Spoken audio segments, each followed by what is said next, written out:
माओवादी केन्द्रको बन्द सत्र आजबाट सुरु। गीत संगीतले प्राथमिकता पाएको माओवादी महाधिवेशनको उद्घाटन सत्र। कुन्तीलाई ताली, शंकरलाई बोल्दा सन्नाटा। नेकपा एमाले एकता जोगाउन नसकेकोमा पछुतो छ भन्दै एमाले महासचिव शंकर पोखरेलको भनाई। बुधबारसम्म वर्षा र हिमपातको सम्भावना। अब कक्षा 1 देखि नै लेटर ग्रेडिङ नियम लागू। एमाले संघको एकता गल्ती थिएन भन्दै प्रचण्डको भनाई। प्रचण्डको प्रशंसा गर्दै शेरबहादुर देउवाले भने, उहाँको बलले संविधान सभामा गएका हौं, हाम्रो गठबन्धन कसैको खिलाफमा होइन भन्दै प्रधानमन्त्री शेरबहादुर देउवाले भने। कमरेड प्रचण्ड र माधव नेपाललाई संयुक्त खुला पत्र। माओवादी महाधिवेशनमा शेरबहादुर देउवाको प्रश्न। एमसीसीमा कहाँ छ राष्ट्रघात? 4 महिनामै 2.83% घट्यो विद्युत चुहावट। प्रचण्ड र माधव नेपालले सपनामा पनि गठबन्धन देख्छन् भन्दै गोकर्ण विष्टको भनाई। म गायक होइन, स्टेज पर्फर्मर हुँ भन्दै दुर्गेश थापाको भनाई। विश्वभर करिब 6,000 हवाई उडान रद्द। नयाँ दिल्लीमा आजबाट रात्रिकालीन कर्फ्यू लगाइयो। प्रचण्डले जे सुन्न चाहन्थे शेरबहादुर देउवाले त्यही बोले। प्रधान न्यायाधीश जबराको सम्पत्तिको छानबिनको माग गर्दै उजुरी। चैत मसान्तभित्र सबैलाई निशुल्क कोरोना खोप उपलब्ध गराइने। माओवादीको महाधिवेशनमा एमालेलाई एकता भङ्ग हुनुको आत्मसमीक्षा गर्न प्रचण्डको आग्रह। दलहरूले जनता अनुभूत हुने गरी काम गर्नुपर्छ भन्दै अध्यक्ष माधव कुमार नेपालको भनाई। दर्शक महानुभाव नमस्कार। स्मार्ट खबरको न्यूज बुलेटिनमा यहाँहरूलाई हार्दिक स्वागत छ। म आर्यन पनि सदाको चाहिँ आज पनि हामी उपस्थित भइसकेका छौँ। आजका महत्त्वपूर्ण समाचारहरू लिएर हामीलाई अन्तिमसम्म हेर्नुहोला अनि हाम्रो मेहनतका लागि यो भिडियोमा एउटा लाइक अवश्य गर्नुहोला। दर्शक महानुभाव, पल पलको न्यूज अपडेटका लागि हाम्रो च्यानललाई सब्स्क्राइब गरी नजिकै आउने बेल आइकनलाई क्लिक गर्नुहोला। कहाँबाट हेर्दै हुनुहुन्छ अनि के कस्तो लाग्दैछ आफ्ना कुराहरू तलको कमेन्ट बक्समा कमेन्ट गर्नुहोला। दैनिक रूपमा हेर्नुहुन्छ भने रेगुलर भनेर लेख्नुहोला। आज पहिलोचोटि हो भने फर्स्ट टाइम भनेर लेखिदिनुहोला। दर्शक महानुभाव, देशभित्रबाट हामीलाई हेर्नु भएको छ भने कुन ठाउँबाट हेर्नु भएको छ, आफ्नो गाउँ ठाउँ सहर अनि जिल्लाको नाम लेखिदिनु होला। विदेशबाट हामीलाई हेरिरहनु भएको छ भने कुन देशबाट हेर्नु भएको छ त्यो कुरा पनि तलको कमेन्ट बक्समा कमेन्ट गर्नुहोला। आउनुहोस् दर्शक महानुभाव, आजका मुख्य समाचार सुरु गरौँ। माओवादी केन्द्रको बन्द सत्र सुरु भएको प्रसङ्गबाट। नेकपा माओवादी केन्द्रको 8औं महाधिवेशन अन्तर्गतको बन्द सत्र आजबाट सुरु हुँदैछ। काठमाडौँको कमलादीस्थित प्रज्ञा भवन कमलादीमा बिहान 11 बजेदेखि बन्द सत्र सुरु हुने गरी माओवादी नेता जनार्दन शर्मा प्रभाकरले जानकारी दिएका छन्। आइतबार प्रज्ञा भवनमै माओवादीको महाधिवेशन उद्घाटन समारोहमा सम्पन्न भएको थियो भने बन्द सत्रमा अध्यक्ष पुष्पकमल दाहाल प्रचण्डको राजनीतिक प्रतिवेदन विधान लगायतका प्रतिवेदनहरू पेश हुने र ती प्रतिवेदनहरूमा समूहगत छलफल हुनेछ भने समूहगत छलफलका लागि महाधिवेशन प्रतिनिधिहरूलाई 20 भन्दा बढी समूहमा विभाजन गर्ने तयारी गरिएको बताइएको छ। माओवादीको आइतबार बिहान बसेको केन्द्रीय समितिको बैठकले परिणत गरेको विधानमा 15 पदाधिकारी सहित 279 केन्द्रीय सदस्य समिति बनाउने प्रस्ताव रहेको छ भने 1 जना अध्यक्ष, 1 जना वरिष्ठ उपाध्यक्ष, 6 जना उपाध्यक्ष, 1 महासचिव, 2 उपमहासचिव, 3 सचिव, 1 जना कोषाध्यक्ष रहने प्रस्तावलाई महाधिवेशनले अनुमोदन गर्दैछ। राजनीतिक र विधान विपरीत भएपछि नयाँ नेतृत्व चयनको प्रक्रिया अघि बढ्ने माओवादी केन्द्रीय कार्यालयका सचिव श्रीराम ढकालले जानकारी दिएका छन् भने माओवादी केन्द्रको अध्यक्षमा निर्विकल्प प्रचण्ड नै दोहोरिने निश्चित रहेको छ। अन्य पदहरूमा भने आकांक्षी धेरै रहेका छन्। सकेसम्म सहमति नभए निर्वाचन समितिमा समेत कार्य समिति चयन गर्ने माओवादीको तयारी रहेको छ। विशेष गरी माओवादी केन्द्रको बन्द सत्र आजबाट सुरु हुँदैछ। नेकपा एमालेका महासचिव शंकर पोखरेलले नेकपाको एकता जोगाउन नसकेकोमा पछुतो रहेको बताएका छन्। आइतबार सुरु भएको माओवादी केन्द्रको 8औं राष्ट्रिय महाधिवेशनको उद्घाटन समारोहलाई सम्बोधन गर्दै एमाले महासचिव शंकर पोखरेलले कार्यनीति र स्वार्थका प्रश्नमा अल्झिएका कारण पार्टी एकता जोगाउन नसकेको समेत उहाँले बताउनु भएको छ। नेकपालाई रक्षा गर्न सकेनौं, किन गर्न सकेनौं? कसैले कसैलाई दोष दिएर उम्कन सकिन्छ। किन हामी हाम्रा मान्यताहरूमा लक्ष्यहरूमा आफू केन्द्रित गर्न सकेका छैनौं? उनले अघि भनेका छन्, हामी कार्यनीति र स्वार्थका प्रश्नमा अल्झिएका कारण महान उद्देश्यहरूका पछाडि परेका छौं भन्दै उहाँले बताएका छन्। यद्यपि एमाले र माओवादीका एकताका लागि आफूहरूले गरेको प्रयास इमानदार भएको बताएका छन् र पोखरेलले भनेका छन्, नेकपा गठन गलत थिएन, त्यो ऐतिहासिक आवश्यकता थियो, तर त्यसलाई जोगाउन नसकेकोमा मलाई पछुतो छ भन्दै उहाँले बताउनु भएको छ। एमाले महासचिव पोखरेलले माओवादीतर्फ इङ्गित गर्दै आजको परिवर्तनलाई कुनै पनि दलको विशेषको उपलब्धिका रूपमा चित्रण गर्नु इतिहासप्रति अन्याय हुने बताएका छन् र यो सामूहिक परिणाम भएको समेत उहाँले बताउनु भएको छ।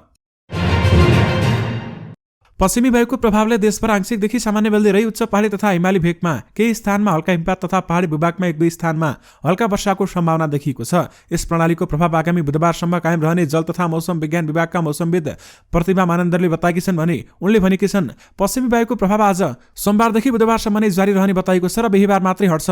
त्यसैले उक्त अवधिमा अधिकतम र न्यूनतम तापक्रममा गिरावट आई चिसो बढ्ने सम्भावना रहेको छ भन्दै बताइएको छ। उनका अनुसार सोमबार गण्डकी, लुम्बिनी, कर्णाली र सुदूरपश्चिम प्रदेश लगायतका अन्य पहाडी भूभागमा सामान्य बदली रही बाँकी भूभागमा आंशिक बदली रहनेछ। साथै सुदूरपश्चिम कर्णाली प्रदेश लगायतका अन्य प्रदेश पहाडी भूभागमा थोरै स्थानमा हल्का वर्षाको सम्भावना रहेको साथै उच्च पहाडी तथा हिमाली भूभागमा केही स्थानमा हल्कादेखि मध्यम हिमपातको सम्भावना समेत रहेको बताइएको छ। मौसमविद मानन्दरले भने अनुसार देशका उच्च पहाडी तथा हिमाली क्षेत्रका केही स्थानमा हल्का हिमपातको सम्भावना रहेको छ भने पहाडी भूभागमा 1 वा 2 स्थानमा हल्का वर्षाको सम्भावना रहेको छ। साथै तराईका भूभागमा बिहानको समयमा हुस्सो कुहिरो लाग्छ भन्दै बताइएको छ।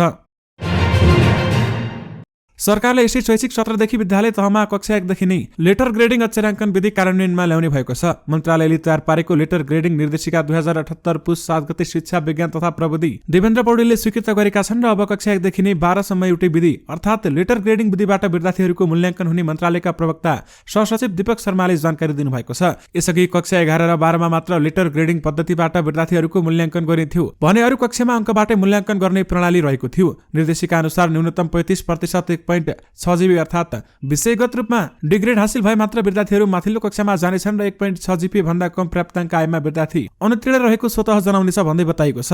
विद्यालय स्तरको सिकाइ उपलब्धिको मापन गर्ने प्राप्ताङ्क स्तरलाई 8 र अक्षरगत स्तरमा सूचित गरिएको समेत बताइएको छ। विशेष गरी अब कक्षा 1 देखि नै लेटर ग्रेडिङ नियम लागू हुने भएको छ।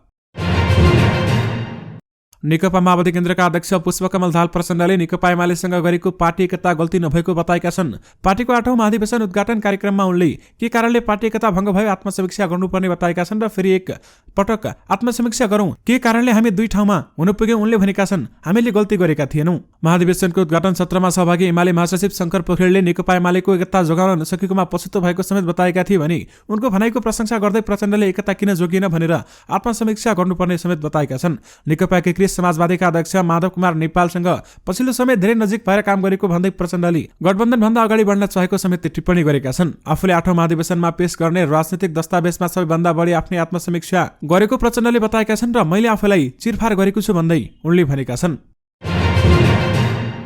प्रधानमन्त्री शेरबहादुर देउवाले नेकपा माओवादी केन्द्रको महाधिवेशन उद्घाटन समारोहमा पुष्पकमल दाहाल प्रचण्डको प्रशंसा गरेका छन्। प्रचण्डकी जुटबलमा आफूहरू संविधान सभा निर्वाचनमा गएको र संविधान सभाबाट गणतन्त्र संघीयता समानुपातिक समावेशी संविधान बनेको समेत उनले बताएका छन्। माओवादीको 8औं राष्ट्रिय सम्मेलनको उद्घाटन समारोहमा प्रधानमन्त्री शेरबहादुर देउवा सहित नेताहरूले झण्डै 3 घण्टा बिताएका थिए र अन्तिम वक्ता प्रचण्ड भन्दा अगाडि सम्बोधन गरेका शेरबहादुर देउवाले माओवादीका अध्यक्ष प्रचण्डको खुलेर तारिफ समेत गरेका थिए। नेपालको राजनीतिमा प्रचण्डको ठूलो योगदान छ भन्दै सम्बोधन सुरु गरेका उनले भनेका छन् उहाँको बलले संविधान सभामा हामीहरू गएका हौं। पुष्पकमलजीकै अगुवाईमा संविधान सभाको चुनाव भएर संविधान सभाबाट संविधान बनेको छ। संविधान बनाउन पनि प्रचण्डको सबभन्दा महत्त्वपूर्ण योगदान छ भनेर सबैले मान्नुपर्ने समेत उनले बताएका छन्। नेपाल विद्युत प्राधिकरणले चालु आर्थिक वर्ष 2078-79 को पहिलो 4 महिनामा प्रणालीमा रहेको विद्युत चुहावटलाई घटाएर 14.35% मा झारेको छ। नियमित रूपमा विद्युत आपूर्ति र प्राविधिक तथा गैर प्राविधिक चुहावट नियन्त्रणका लागि सञ्चालन गरिएको अभियानका कामबाट प्राधिकरण गत आर्थिक वर्षमा प्रणालीको 17.18% को चुहावटलाई चालु आर्थिक वर्षको 4 महिनामा 2.83% बिन्दुले घटाएर 14.35% मा सीमित गर्न सफल भएको छ। कार्तिकसम्ममा प्रणालीमा रहेको चुहावट मध्ये वितरणतर्फ 9.24% छ भने बाँकी तथा उत्पादक तर्फको गत वर्षको कार्तिकसम्ममा वितरणतर्फको चुहावट 12.01% रहेको थियो।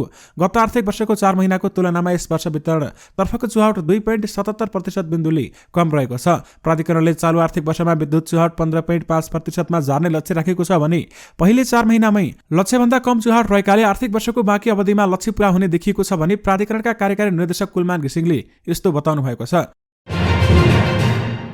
गायक दुर्गेश थापाले आफूले बारम्बार आफू गायक होइन भनेर स्पष्टीकरण दिँदा पनि हुच्याउने काम गरेको गुनासो गरेका छन्। बारम्बार विवादमा पर्ने गायक दुर्गेश थापाले मिडियासँग कुराकानी गर्दै मैले बारम्बार भन्दै आएको छु म गायक होइन, म स्टेज परफर्मर हुँ। मलाई किन नारायण गोपाल, एम बराल, रामकृष्ण ढकालसँग नाच्नुहुन्छ, म त्यो हैसियतको मानिस नै होइन भन्दै दुर्गेश थापाले भनेका छन्। एक टेलिभिजन कार्यक्रममा बाथरुम सिङ्गर भन्दै आलोचना गरिदिएपछि आक्रोशित भएका दुर्गेशले भने कसैको कामको बारेमा टिप्पणी गर्न पाइन्छ तर कसैलाई व्यक्तिगत रूपमा होच्याउन पाइँदैन। उक्त व्यक्तिको चित्त दुख्छ कि उसको पनि मन हुन्छ भनेर सोच्न आवश्यक रहेको छ भन्दै दुर्गेश थापाले भनेका छन्। थापाले आफूलाई सम्मान गर्ने मानिसहरूले आफूले पनि सम्मान गर्ने बताएका छन् भने कसैलाई गिराएर पनि नभन्नुस् किनकि हामी दुःख गरेर आएका हौं, हामीसँग पनि धेरै सङ्घर्ष गरेका कथा छन्, कसैलाई होच्याउन हुँदैन।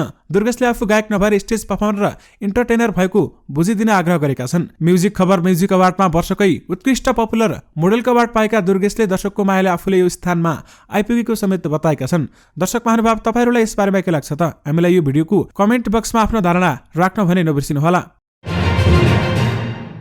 नयाँ दिल्लीमा कोरोना संक्रमणका बिरामी बढ्दै गएपछि आजबाट रात्रिकालीन कर्फ्यू जारी गरिएको छ। दिल्ली प्रदेश सरकारले सोमबार राति 11 बजेदेखि बिहान 5 बजेसम्म कर्फ्यू लगाउने निर्णय गरेको समाचार एजेन्सी एएनआईले जनाएको छ। मिडिया रिपोर्टका अनुसार नजिकै नयाँ वर्ष 2022 को अवसरमा आयोजना हुने भिडभाडयुक्त कार्यक्रमबाट संक्रमण झनै बढी नफलियोस् भनेर रात्रिकालीन कर्फ्यू लगाइएको भन्दै बताइएको छ। गत 24 घण्टामा नयाँ दिल्लीमा कोरोनाका 290 जना नयाँ कोरोना संक्रमित फेला परेका थिए भने यो संख्या यस वर्षकै 10 जुनपछिकै धेरै हो। नयाँ दिल्लीमा सक्रिय संक्रमितको संख्या 1100 भन्दा बढी धेरै रहेको छ र गत 24 घण्टामा पुरै भारतभर 7000 भन्दा धेरै नयाँ कोरोना संक्रमित पुष्टि भइसकेको समेत बताइएको छ। प्रधान न्यायाधीश चलेन्द्र शमशेर जबरा विरुद्ध सम्पत्ति शुद्धिकरण अनुसन्धान विभागमा उजुरी परेको छ भने बृहत नागरिक आन्दोलनको तर्फबाट प्राध्यापक डाक्टर गोविन्द केसीले प्रधान न्यायाधीश चलेन्द्र शमशेर जबराको सम्पत्तिको छानबिन माग गर्दै विभागमा उजुरी दिएका हुन्। प्रधान न्यायाधीश जबरा उनका नातेदार नजिकका न्यायाधीश कर्मचारी र पेशेवर बिचौलियाको मिलोमतोमा भ्रष्टाचार गरेका समाचारहरू प्रकाशनमा आएको र सर्वोच्चका न्यायाधीशहरू हरेकृष्ण कार्की संयोजकको समितिको प्रतिवेदनमा पनि भ्रष्टाचारको विषय उल्लेख भएकाले अनुसन्धान गर्न विभागको ध्यानाकर्षण गराइएको छ। उजुरी पत्रमा लेखिएको छ, हालसम्म प्रकाशित समाचार तथा सूचना अन्य सामग्रीहरूलाई आधार बनाई तथा सो सम्बन्धी उजुरी समेत ग्रहण गरी कसुरबाट प्राप्त सम्पत्ति जफत गर्ने तथा कसुरमा संलग्न व्यक्तिहरूलाई दण्डित गर्ने सम्बन्धमा प्रभावकारी अनुसन्धान तथा अन्य आवश्यक कारबाही तत्काल प्रारम्भ गरिपाऊ भनी सम्बन्धित सूचनामा सामग्री संलग्न गरी ध्यानाकर्षण गराउन चाहन्छौँ भन्दै उक्त विज्ञप्तिमा भनिएको छ।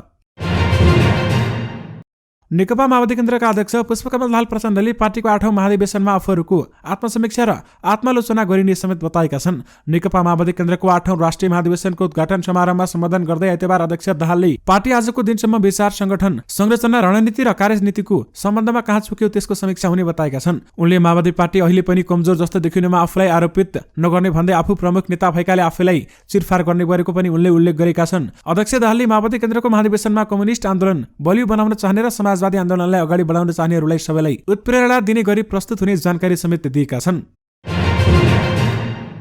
नेकपा एकीकृत समाजवादीका अध्यक्ष माधव कुमार नेपालले देशमा रहेका असमानता, विकृति र विसङ्गति अन्त्य गर्नेतर्फ राजनीतिक दलको ध्यान केन्द्रित हुनुपर्ने बताएका छन्। नेकपा माओवादी केन्द्रको 8औं महाधिवेशनमा आइतबार अध्यक्ष नेपालले देशमा रहेका असमानता, विकृति र विसङ्गति अन्त्य गर्नेतर्फ राजनीतिक दलको ध्यान केन्द्रित हुनुपर्ने बताएका छन्। उनले राजनीतिक दलहरू शोषण, उत्पीडितलाई समाप्त गर्ने कुरा, जनताको पीडा र वेदनालाई सम्बोधन गर्ने कुरामा केन्द्रित हुन सके मात्र आफूलाई लोकतान्त्रिक वामपन्थी कम्युनिस्ट भन्न सकिने बताएका छन्। अध्यक्ष नेपालले जनताको विश्वास जित्ने कुरा मात्र पर्याप्त नहुने भन्दै काम र व्यवहार जनताले अनुभूत गर्ने गरी राजनीतिक दलले काम गर्नुपर्ने समेत बताएका छन् भने हाम्रो ध्यान असमानता अन्त्य गर्ने कुरामा हुनुपर्छ, अन्याय अन्त्य गर्ने कुरामा, विभेद समाप्त गर्ने कुरामा, शोषण, उत्पीडित समाप्त पार्ने कुरामा, जनताको पीडा र वेदनाहरू सम्बोधन गर्ने कुरामा केन्द्रित हुनुपर्छ।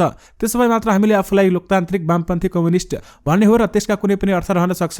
अध्यक्ष नेपालले भनेका छन्, राजनीतिक पार्टीले जनताको विश्वास जित्यो भने मात्र अगाडि बढ्न सक्छ। जनताको विश्वास जित्न कुरा मात्र प्राप्त छैन र काम र व्यवहार जनताले हेर्न चाहन्छन्। काम र व्यवहारमा कहाँ चुक्यौं त्यसको समीक्षा गरौं, गरिबी अन्त्य गर्ने पार्टीका नेताहरूबीच छलफल हुनुपर्छ भन्दै उहाँले बताउनु भएको छ। प्रादेशिक सरकारले कोभिड-19 को खोप लगाउन बाँकी नागरिकहरूलाई आगामी चैत मसान्तभित्र निशुल्क खोप उपलब्ध गराउने व्यवस्था गर्ने नीति ल्याएको छ। 5 दलीय गठबन्धनको सरकारले कोभिड-19 उपचारमा खटिएका लागि प्रोत्साहन भत्ता, व्यक्तिगत सुरक्षा सामग्री दिने, दुर्गम क्षेत्रमा खटिएका स्वास्थ्यकर्मीहरूका लागि विशेष सुविधा सहितको आर्थिक प्याकेज ल्याएको न्यूनतम साझा कार्यक्रममा उल्लेख गरिएको छ। यस्तै राजनीतिक आन्दोलनमा घाइते भएकाहरूको परिवारका सदस्यहरूलाई रोजगारी दिने कार्ययोजना बनाइएको छ भने शहीद तथा बेपत्ता भएका द्वन्द्व पीडितहरूलाई राहत तथा पुनर्स्थापनाको प्याकेज ल्याउने र राजनीतिक आन्दोलनमा घाइते तथा अपाङ्ग भएका परिवारको एकजना सदस्यलाई रोजगारी दिने कार्ययोजना समेत बनाइएको छ।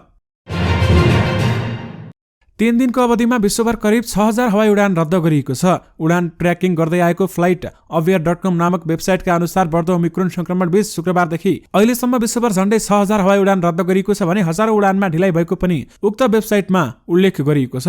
क्रिसमस र नयाँ वर्षका क्रममा विश्वभर यात्रुको संख्या उच्च बिन्दुमा पुग्ने गर्छ, तर कोभिड संक्रमित 22 कर्मचारीहरू सेल्फ आइसोलेसनमा बस्दा उडान रद्द गर्नुपर्ने अवस्था आएको बताइएको छ र सोमबार समेत थप उडान रद्द हुन सक्ने समेत बताइएको छ।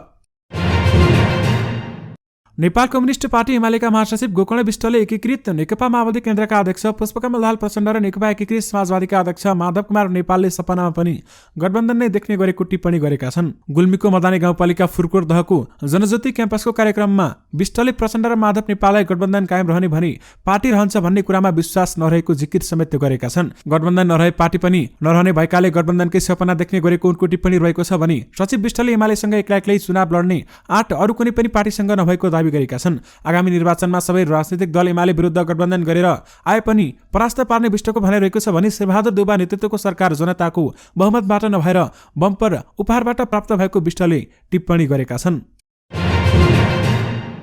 प्रधानमन्त्री शेरबहादुर देउवाले अमेरिकी सहयोग परियोजना मिलेनियम च्यालेन्ज कम्प्याक्ट MCC नेपालको हितमा रहेको बताएका छन्। आइतबार काठमाडौँमा सुरु भएको नेकपा माओवादी केन्द्रको 8औं राष्ट्रिय महाधिवेशनको उद्घाटन समारोहलाई सम्बोधन गर्दै MCC राष्ट्रघाती भन्नेहरूले पढेका छन् भनेर प्रश्न समेत गरेका छन्। राष्ट्रघाती भन्नेले पढ्या छ कि छैन त्यति पनि थाहा छैन, अहिले पढ्नु पर्यो MCC, कहाँ छ राष्ट्रघात, मैले त कहीँ देखेको छैन। उनले भनेका छन्, म पनि नेपालको प्रधानमन्त्री हुँ, म नेपालको राष्ट्रको खिलाफमा जाउँला, म किन प्रजातन्त्रका लागि लडेको मान्छे हुँ, म किन राष्ट्रघात गरौँला भन्दै प्रधानमन्त्री शेरबहादुर देउवाले भनेका छन्। कांग्रेस सभापति समेत रहेका शेरबहादुर देउवाले MCC बारेमा आफूहरू सत्तारूढ दलहरू बीच छलफल भइरहेको बताएका छन् र प्रचण्डजीहरू अरू नेताहरूसँग छलफल गरिरहेका छौं। उनले भनेका छन्, MCC नेपालको हितमा छ, सित्तै आएको पैसा हो यो, सित्तै आएको पैसा कसैले चाहिन्न भन्छ भन्दै प्रधानमन्त्री शेरबहादुर देउवाले भनेका छन्।